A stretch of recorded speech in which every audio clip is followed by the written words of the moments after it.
இன்றே டவுன்லோட் செய்து உங்கள் ஃபேவரட் ஷோக்களை என்ஜாய் பண்ணுங்க.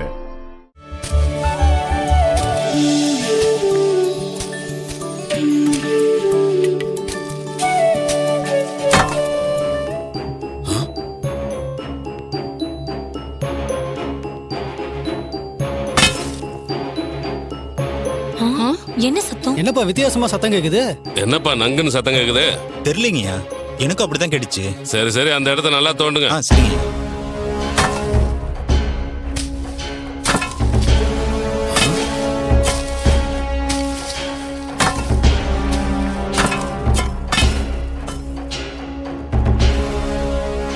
ஐயா, உள்ள ஒரு குடமும் சின்ன அண்டா மாதிரி ஏதோ தென்படுதுங்கய்யா. அப்படியா? இன்னும் நல்லா தோண்டு. சரிங்க.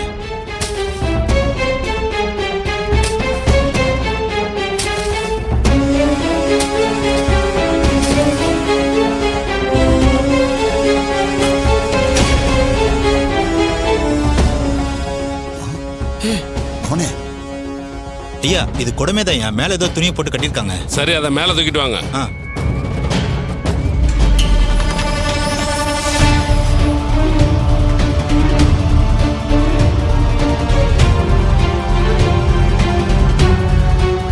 என்ன இது? அம்மா, பள்ளம் தோண்டும் போது இதெல்லாம் பூமிக்குள்ள கிடைச்சதுமா. பள்ளம் தோண்டினப்போ இதெல்லாம் கிடைச்சதா? ஆமாம்மா, எங்களுக்கே ஆச்சரியமா தான் இருக்கு. ஏதோ புதையல் மாதிரி இருக்கு. சரி, குடத்தை மூடி இருக்கிற துணியை எடுங்க.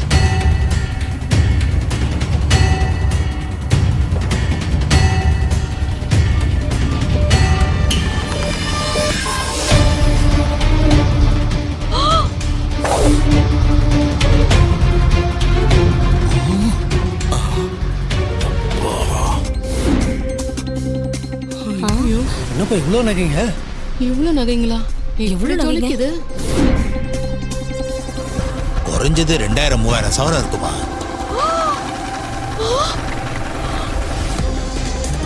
என்னது 2000-3000 சவரனா?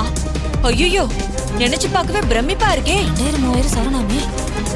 இவ்வளவு நகைங்களா அந்த காலத்துல ராணிங்க போட்டிருப்பாங்க? இந்த காலத்துல ஒரு பவன் வாங்குறதே குதிரை கொம்பா இருக்குது. அம்மா, இந்த புதையல இப்ப என்னமா பண்றது? ஏங்கய்யா, இதுல கேக்குறதுக்கு என்ன இருக்கு? இது நம்ம ஊர் கோயில்ல கிடைச்சதுனால இது நம்ம எல்லாருக்கும் சொந்தம். அதனால எல்லாருமே சமமா பங்கு போட்டு பிரிச்சுக்குவோம். ஆமா, சிவனாண்டி சொல்றதா சரி. எல்லாரும் பங்கு போட்டு எடுத்துக்கிட்டா நமக்கு இருக்கிற பிரச்சனை எல்லாம் தீந்துரும். அப்புறம் ரொம்ப சந்தோஷமா இருக்கலாம். பூமிக்கு அடியில கிடைச்ச புதையல் நமக்கு சொந்தம் இல்ல, அரசாங்கத்துக்கு தான் சொந்தம்.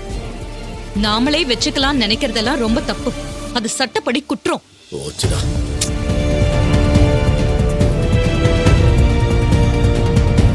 அம்மா, இத நம்ம வெளியில சொன்னாதானே கவர்மெண்ட்டுக்கு தெரியும். நாம எல்லாரும் சேர்ந்து மறைச்சிட்டா அவங்களுக்கு எப்படி தெரியும்? என்ன நீங்க புத்தியோட தான் பேசுறீங்களா? இதெல்லாம் நீங்க நினைக்கிற மாதிரி மறைக்க முடியாது. கவர்மெண்ட்டுக்கு எப்படியாவது தெரிஞ்சிரும்.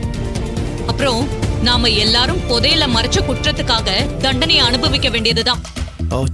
அவ்வளவுதான். நாம இத நேர்மையா கவர்மெண்ட் கிட்ட ஒப்படைச்சா அவங்க நம்மள பாராட்டுவாங்க.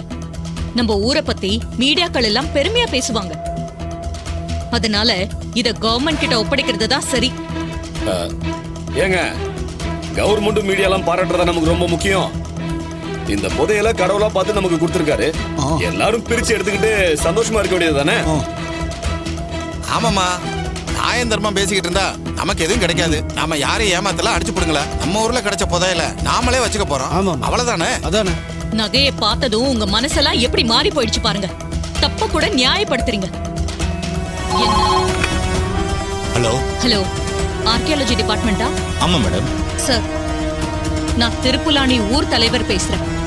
சொல்லுங்க மேடம். சார், எங்க ஊரு கோயில்ல இருக்கிற வளாகத்துல சின்னதா ஒரு சன்னதி கட்ட பள்ளம் தோண்டினப்போ ஒரு புதையல் கிடைச்சது. புதையலா? என்ன மேடம் சொல்றீங்க?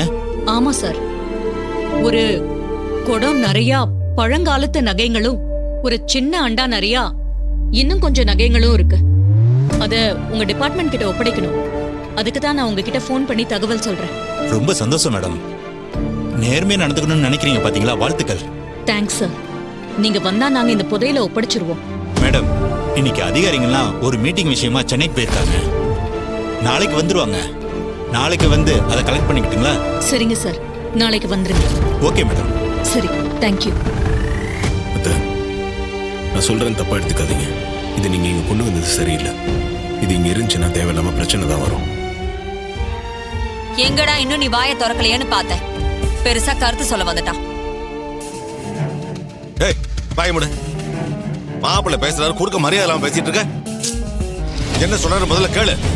மாப்பிள்ளை நீங்க சொல்லுங்க மாப்பிள்ளை. மாமா, இதை போலீஸ் கிட்ட ஒப்படைக்கிறது தான் நல்லது. இதுல என்னென்ன இருக்கு, எவ்வளவு இருக்குன்னு ஒரு லிஸ்ட் எடுப்பாங்க. அந்த லிஸ்ட் அவங்க ஆர்கியாலஜி டிபார்ட்மெண்ட் கிட்ட ஒப்படைச்சிருவாங்க. இது எல்லாமே போலீஸ் கிட்ட இருக்கிறது தான் நல்லது. இதெல்லாம் இங்க வச்சிருக்கிறதே சட்டப்படி தப்பு.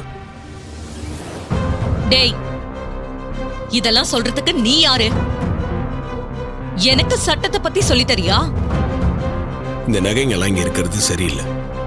இதை போலீஸ் கிட்ட ஒப்படைச்சிருவேன், அவ்வளவுதான் நான் சொல்லுவேன். இந்த வீட்ல என்ன மீறி இதை யாராவது கொள்ளையடிச்சிட்டு போயிடுவாங்களா? இல்ல அந்த தைரியம் தான் யாருக்காவது வருமா? அப்படியே வந்தா என் துப்பாக்கி தான் சும்மா இருக்குமா?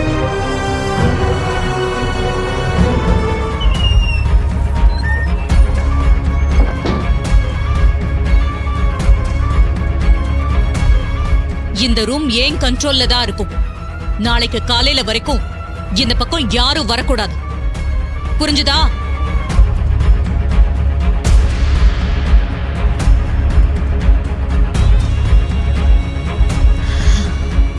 என்னப்பா அம்மா நம்ம சொன்ன எதையும் காதுல வாங்காம இப்படி பண்ணிட்டு போறாங்க. இவ என்னைக்குமா நம்ம சொல்றதை கேட்டிருக்கா? இன்னைக்கு கேட்கறதுக்கு என்ன நடக்கணுமோ நடக்கட்டும், விடு. பைத்தியக்காரி. வாரோகிணி,